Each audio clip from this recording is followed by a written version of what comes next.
जय हिंद साथियों, फिर से आए हैं एक नए टॉपिक के साथ। इस टॉपिक में हम लोग पढ़ने वाले हैं क्लास 10th का चैप्टर नंबर फर्स्ट, जो भूगोल का है पहला चैप्टर। इसमें हम लोग जानेंगे सबसे पहले भूगोल क्या है, इसके बाद हम लोग जानेंगे भारत संसाधन एवं उपयोग, यानी भारत में जो संसाधन का उपयोग, आखिर संसाधन होता क्या है, इसका उपयोग हम लोग किस प्रकार से करते हैं, इसके बारे में हम लोग जानेंगे।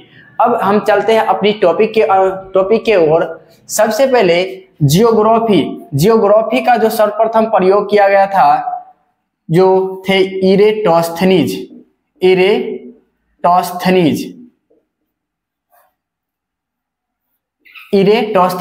अर्थात जियोग्राफी का जो जनक कहा जाता है, इरेटोस्थनीज को कहा जाता है।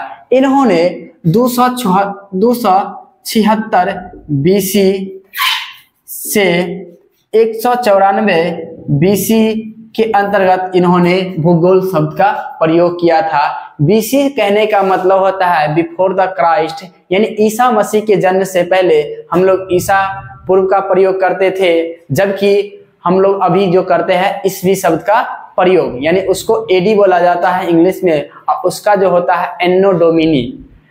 उसके बाद हम लोग सबसे पहले जानेंगे भूगोल क्या है। तो भूगोल ये दो ग्रीक शब्दों से मिलकर बना हुआ है, जिसमें पहला आता है जियो का मतलब होता है पृथ्वी, और दूसरा जो शब्द आता है ग्रेफोस, जिसका अर्थ होता है वर्णन। अर्थात अगर जियोग्राफी का अगर कहा जाए, यानी भूगोल का अगर डिफिनेशन अगर पूछा जाए, तो पृथ्वी का अध्ययन ही क्या कहलाता है, भूगोल, अर्थात जियोग्राफी। उसके बाद हम लोग चलते हैं सबसे पहले भारत संसाधन एवं उपयोग। सबसे पहले हम लोग जानेंगे आखिर संसाधन होता क्या है। मानवीय आवश्यकताओं को पूर्ति करने वाले वे सभी पदार्थ संसाधन कहलाते हैं, जिसके अंतर्गत मनुष्य भी आ जाता है, जितने भी जीव जंतु है वे सभी आ जाते हैं संसाधन के अंतर्गत। जैसे मिट्टी हो गया, पवन हो गया, ठीक है, ये सभी संसाधन के अंतर्गत आते हैं। जिसमें हम लोग पढ़ने वाले हैं उत्पत्ति के आधार पर संसाधन कितने प्रकार के होते हैं। तो हमारा जो पहले आता है कि उत्पत्ति के आधार पर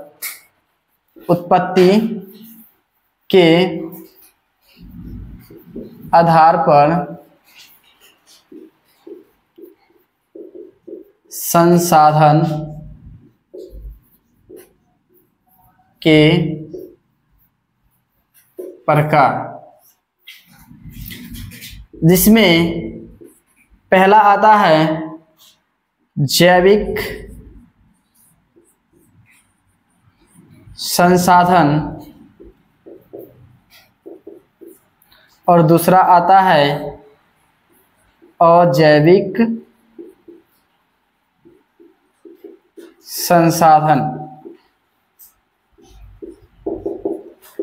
अब हम लोग इस दोनों के बारे में पढ़ेंगे, जैविक संसाधन और अजैविक संसाधन क्या होता है।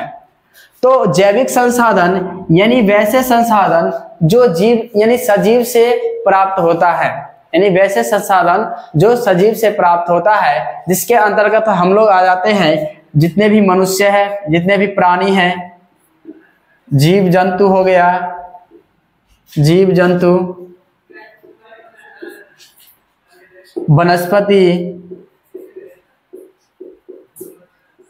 वनस्पति, यानी वैसे संसाधन जो जैव मंडल से प्राप्त होते हैं, अर्थात जो सजीव से प्राप्त होते हैं, उसे जैव संसाधन कहते हैं, जिसके अंतर्गत आ जाता है प्राणी, जीव जंतु, वनस्पति और भी, ठीक है।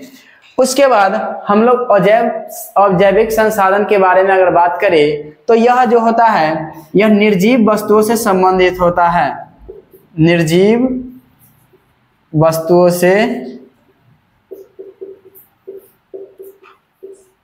संबंधित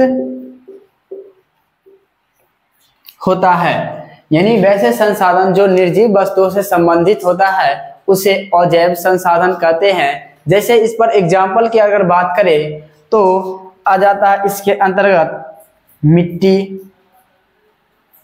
मृदा, पवन,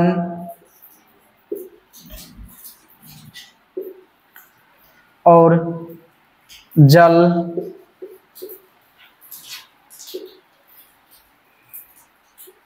etc।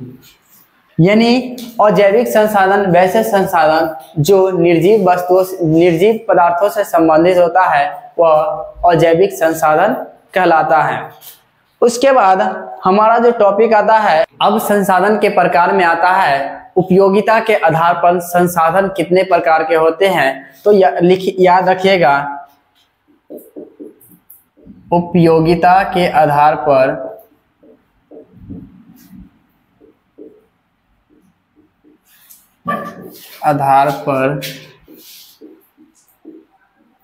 संसाधन के प्रकार।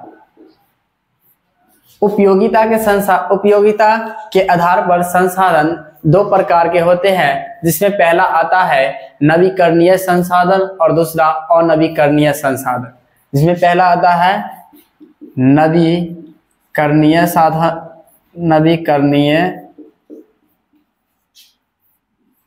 संसाधन, दूसरा आता है अनवीकरणीय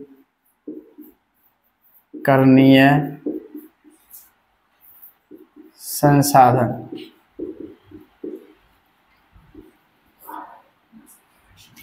ये जो टॉपिक आता है संसाधन के प्रकार उपयोगिता के आधार पर, ये हमारा क्लास 10th के लिए ज्यादा इंपॉर्टेंट में आता है। जब इससे क्वेश्चन पूछा जाता है कि नवीकरणीय संसाधन और अनवीकरणीय संसाधन में क्या अंतर है और नवीकरणीय संसाधन के कौन सा उदाहरण है, अनवीकरणीय संसाधन के कौन सा उदाहरण है। तो हम लोग इसको आगे बढ़ते हैं। सबसे पहले जानेंगे कि नवीकरणीय संसाधन क्या है। तो वैसे संसाधन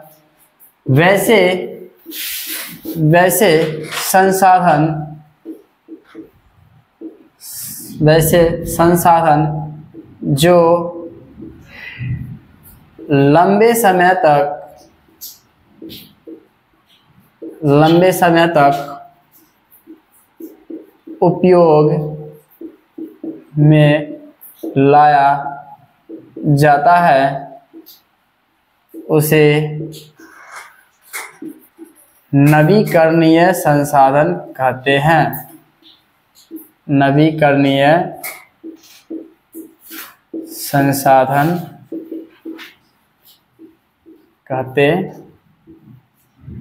यानी वैसे संसाधन जिसका उपयोग हम लोग लंबे समय तक करते हैं, यानी वह खत्म होने वाला नहीं है, जिसे नष्ट नहीं किया जा सकता, जिसको खत्म नहीं किया जा सकता, वैसे संसाधन नवीकरणीय संसाधन के अंतर्गत आता है। जैसे इसके उदाहरण की बात अगर हम करें, जैसे आता है कि सौर ऊर्जा,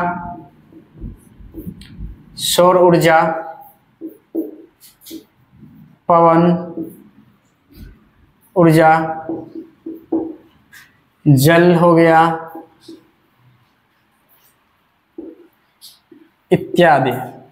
यानी हम लोग वैसे संसाधन जिसका उपयोग करने पर वह खत्म नहीं होता अर्थात नष्ट नहीं होता है, उसको लंबे समय तक हम लोग उपयोग में ला सकते हैं, वैसे संसाधन को नवीकरणीय संसाधन कहते हैं। जबकि दूसरा इसका जो उल्टा होता है अनवीकरणीय संसाधन, यानी वैसे संसाधन जिसका उपयोग हम यानी कुछ समय तक ही कर सकते हैं, या अर्थात उसकी जो मात्रा होती है सीमित होती है, एक ऐसे समय आने के बाद वह संसाधन खत्म हो जाएगा। जैसे इस पर अगर एग्जाम्पल की बात अगर करें अनवीकरणीय संसाधन की ओर, तो जैसे कोयला,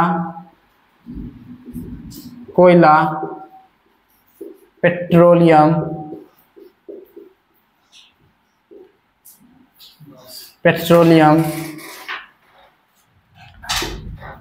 खनिज इत्यादि। अर्थात ये ऐसे पदार्थ है जो एक निश्चित समय के आने के बाद इसकी जो भंडारण है वह खत्म हो जाएगा, अर्थात जिसको उपयोग लाने पर वह एक लंबे समय के बाद वह नष्ट हो जाता है, उसे अनवीकरणीय संसाधन कहते हैं। आज के लिए ये टॉपिक हमारा इतना ही तक क्लोज होता है। फिर अगले टॉपिक में हम लोग इसके आगे पढ़ेंगे। इसके आधार पर और भी इसके कई प्रकार है, जैसे आता है स्वामित्व के आधार पर आता है जो संसाधन कितने प्रकार है, तो अगले टॉपिक में हम लोग पढ़ेंगे। फिलहाल इस टॉपिक को आप लोग स्क्रीनशॉट लिख के लेके और एक कॉपी में नोट कर लीजिए।